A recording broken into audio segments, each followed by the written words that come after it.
nous allons voir ensemble dans cette vidéo les méthodes d'apprentissage en ensemble, c'est-à-dire ensemble learning en anglais. Globalement, c'est quoi déjà ensemble learning? Lorsqu'on parle d'ensemble learning, en général, on fait référence à l'ensemble des techniques d'apprentissage automatique qui visent à améliorer les performances prédictives d'un modèle en combinant les prédictions de plusieurs modèles. Je reprends, l'ensemble learning, c'est une technique d'apprentissage qui vise à améliorer les performances prédictives en combinant les prédictions de plusieurs modèles. On parle de règles faibles. Donc, en gros, on va prendre plusieurs modèles de régression logistique, plusieurs modèles d'arbres de décision, plusieurs réseaux de neurones. On va les combiner pour pouvoir avoir un modèle qui est assez robuste.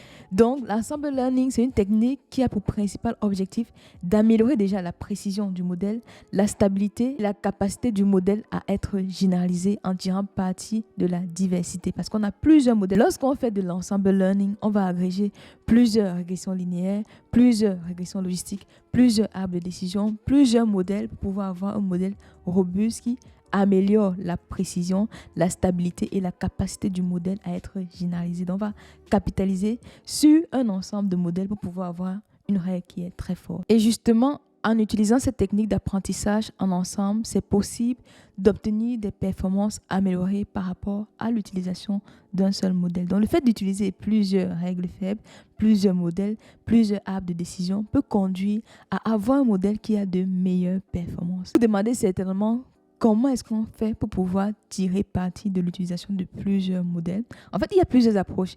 Il y a le bagging, le boosting et le stacking. Et en général, les modèles d'ensemble se basent sur un principe central en machine learning que vous devez connaître, c'est le wisdom of the crowd. En gros, la vie d'une foule d'amateurs est meilleure que celui d'un expert tout seul. Donc, la vie de plusieurs modèles, règles faibles amateurs, sera toujours plus pertinent qu'un seul modèle. C'est ça l'ensemble learning. Ça se base sur le principe de wisdom of the crowd. C'est un principe central en machine learning où l'avis de plusieurs petits sous-modèles sera beaucoup plus intéressant, beaucoup plus précis que l'avis d'un modèle tout seul. Ça, c'est l'ensemble learning.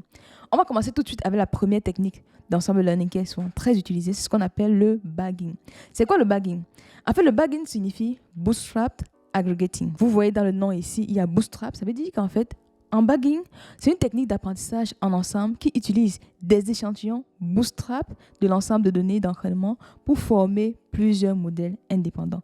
Le principe central du bagging, ce sera d'utiliser plusieurs échantillons bootstrap et sur chaque modèle bootstrap, on va tester une règle faible, les agréger parce qu'ils sont totalement indépendants. La technique de prédiction justement dans le bagging va consister à agréger les prédictions des modèles en utilisant soit le vote à la majorité si on est en classification ou encore la moyenne des prédictions des modèles de chaque échantillon si on est en régression. Donc je reprends, le bagging, c'est une technique d'apprentissage supervisé qui va utiliser des échantillons bootstrap pour pouvoir tester plusieurs modèles indépendants. Et pour pouvoir avoir la prédiction finale, ce qu'on va faire, on va faire soit le vote à la majorité si on est en classification, c'est-à-dire on veut prédire une variable catégorielle, ou encore la moyenne des prédictions sur chaque sous-échantillon pour pouvoir faire de la régression. Un des algorithmes populaires de bagging qu'on a vu dans ce challenge, ce sont les forêts aléatoires. En gros, dans les random forests, on agrège plusieurs arbres de décision générés de façon indépendante dans plusieurs échantillons, on agrège soit par vote à la majorité ou encore par moyenne des prédictions pour pouvoir avoir la prédiction finale. Donc, les forêts aléatoires, c'est un cas particulier de bagging parce que ça se base sur une agrégation de plusieurs arbres de décision. On peut faire du bagging sur des modèles comme la régression linéaire, la régression logistique et même les réseaux de neurones. En général, le principe est le même. On crée plusieurs échantillons bootstrap, on teste un modèle là-dessus, ce sera le même en général. Une fois que c'est fait, on agrège les différents modèles pour pouvoir avoir la prédiction finale. Les principales étapes de construction du bagging peuvent se résumer sur le schéma suivant ici. Vous voyez, on a déjà une base de données d'apprentissage. Sur cette base de données d'apprentissage, on va générer plusieurs échantillons bootstrap qui sont souvent tirés avec remise, échantillon 1, 2, 3 jusqu'à n. Sur chaque échantillon bootstrap, on va générer un modèle qui est unique. Arbre de décision, on fera les arbres de décision partout. Régression linéaire, ce sera des régressions linéaires partout. Régression logistique, des régressions logistiques partout. Donc, sur chaque sous-échantillon ici, on crée un modèle et à la fin, pour pouvoir avoir notre modèle de bagging, on va faire soit un vote à la majorité si on est en classification, soit une moyenne des prédictions de chaque modèle si on est en régression. Pour vous montrer un peu l'intérêt du bagging, regardez un peu ce graphique ici. Vous voyez, on a 3 modèles. Chaque modèle a une précision de 70%. Vous voyez, modèle 1 a 70% de performance parce qu'ici, se crompe sur 2, 7 et 8. Modèle 2 se crompe sur 4, 7 et 9. Modèle 3 se crompe sur 3, 5 et 10. Vous voyez que chaque modèle a de bonnes performances, mais en gros, il ne se crompe pas exactement sur les mêmes individus. Donc, le bagging va justement capitaliser sur la force de chaque modèle en faisant un vote à la majorité ici. Et on arrive à un modèle avec une prédiction de 90%. Parce que, in fine, le 2, puisque le modèle 2 et le modèle 3 ont bien prédit le 2, on arrive à avoir un modèle final qui prédit bien le 2. Puisque le modèle 5 a bien prédit le 1 et le 2, finalement, on a un modèle qui est acceptable. Donc, dans le bagging, on capitalise sur les forces de chaque modèle individuel pour pouvoir avoir un modèle final qui est assez intéressant. Dans le bagging, vous voyez, on va tester plusieurs modèles sur plusieurs échantillons. Mais par contre, dans l'ensemble learning, il y a une autre technique qu'on appelle le boosting qui va utiliser également plusieurs modèles, mais le principe de fonctionnement n'est pas le même. Qu'est-ce que le boosting justement? En gros, le boosting, c'est une technique d'apprentissage en ensemble qui va construire des modèles successifs. Le terme successif est très important parce que à chaque étape, on va mettre l'accent sur les exemples qui ont été difficilement prédits par les modèles précédents. Donc, dans le boosting, c'est un processus qui est assez itératif où chaque modèle a pour objectif d'apprendre à corriger les erreurs du modèle précédent. Les modèles ultérieurs seront entraînés en accordant une attention accrue aux exemples mal classés par les modèles précédents. Chaque étape dans le boosting, l'objectif, c'est d'améliorer les erreurs qui étaient mal prédites par les modèles précédents. En termes de technique, les modèles les plus populaires dans le boosting, vous avez AdaBoost, vous avez le Gradient Boosting, vous avez XGBoost qui est souvent très performant en Kaggle, vous avez également CatBoost. Donc, on verra plus en détail ces modèles, mais il faut que vous les ayez en tête, AdaBoost, Gradient Boosting, XGBoost et CatBoost. Globalement, comment ça fonctionne? Voici l'algorithme. Donc, on a la base d'apprentissage, on va tester le premier modèle, on va faire les prédictions, regarder les bonnes prédictions, les mauvaises prédictions, accorder un poids important aux mauvaises prédictions, refaire un autre modèle, faire le même processus, bonne prédiction, mauvaise prédiction, accorder un poids aux mauvaises prédictions, refaire un autre modèle, donc jusqu'à ce qu'on fasse tous les modèles possibles. Et ensuite, la prédiction finale, c'est tout simplement soit la moyenne pondérée si on est en classification, ou en régression, pardon, ou encore le vote à la majorité pondéré aussi. Voilà, c'est quoi le boosting? On met l'accent sur les exemples qui sont mal prédits à chaque étape du processus. L'un des points communs justement entre le boosting et le bagging, c'est que à chaque fois, les différents modèles qu'on va tester seront les mêmes. Donc, si on veut faire les apps décision, tous les modèles seront les modèles d'app. Si on veut faire la régression logistique, tous les modèles seront des régressions logistiques. Si on veut faire de la régression linéaire, tous les modèles de base seront des régressions linéaires.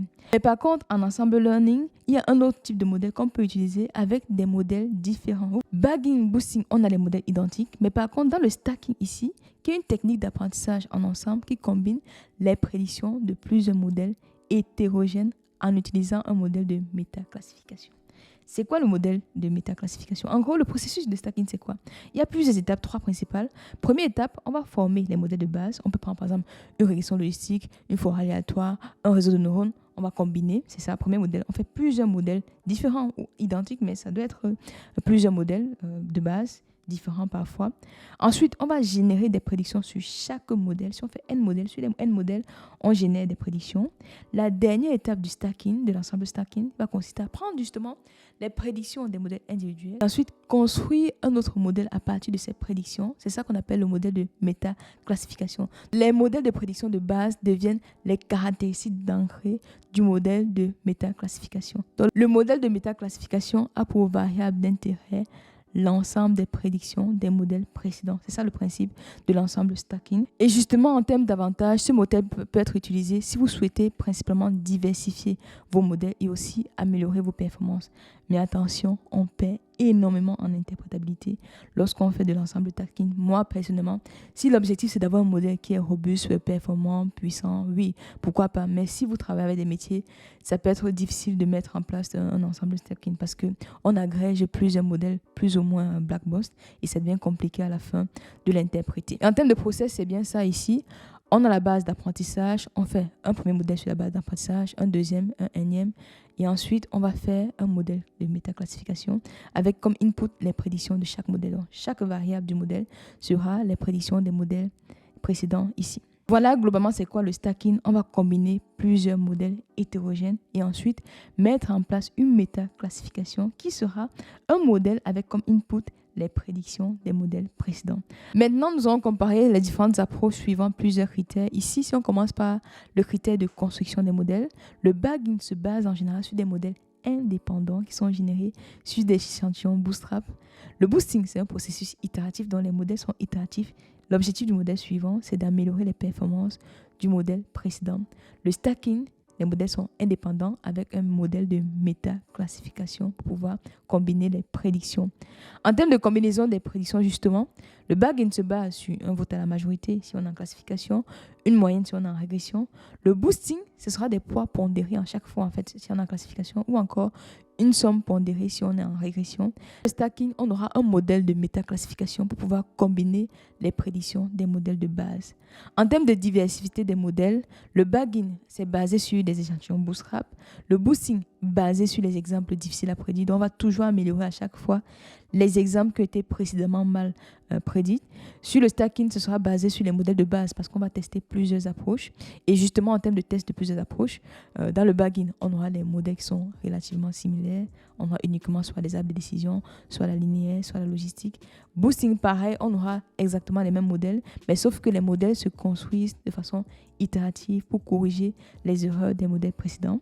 Et dans l'ensemble stacking, les modèles sont hétérogènes. Vous pouvez avoir réseau de neurones, bagging, boosting, agrégé pour pouvoir avoir votre modèle de stacking. C'est ça le stacking. Et l'utilisation principale de ces modèles, le bagging en général, on l'utilise pour pouvoir améliorer la stabilité et la précision. Justement, sur les forts aléatoires, on veut améliorer la stabilité des arbres de décision. Le boosting donne plus de poids aux exemples difficiles à prédire et le stacking donne plus de flexibilité et plus de performance parce qu'on veut le modèle le plus performant possible. En termes d'algorithmes populaires, au niveau du bagging, vous avez Random Forest. Boosting, vous avez AdaBoost, Gradient Boosting, XGBoost et CastBoost. Stacking, je n'ai rien mis parce qu'il n'y a pas forcément d'exemples populaires parce que c'est une agrégation de plusieurs modèles divers et variés. Ça dépend bien sûr du contexte. Là, nous sommes à la fin de cette vidéo. Nous avons vu ensemble les différentes techniques de modèles ensemblistes comme le boosting, le bagging ou encore le stacking. Donc, il faut bien avoir à l'esprit les avantages et les inconvénients. Pour vous qui êtes arrivé à la fin de cette vidéo, dites-moi en commentaire en une phrase, j'ai dit bien une phrase, prenez le temps de réfléchir. Qu'est-ce que le boosting en une seule phrase? J'attends vos réponses en commentaire. Si vous n'avez pas la réponse, n'hésitez pas à revoir la vidéo pour bien comprendre c'est quoi le boosting parce que c'est essentiel. N'hésitez pas à voir également l'ensemble des vidéos qu'on a déjà fait sur ce challenge qui s'affiche juste là. En attendant la vidéo de demain, prenez bien soin de vous et on se donne rendez-vous demain pour la suite de ce challenge.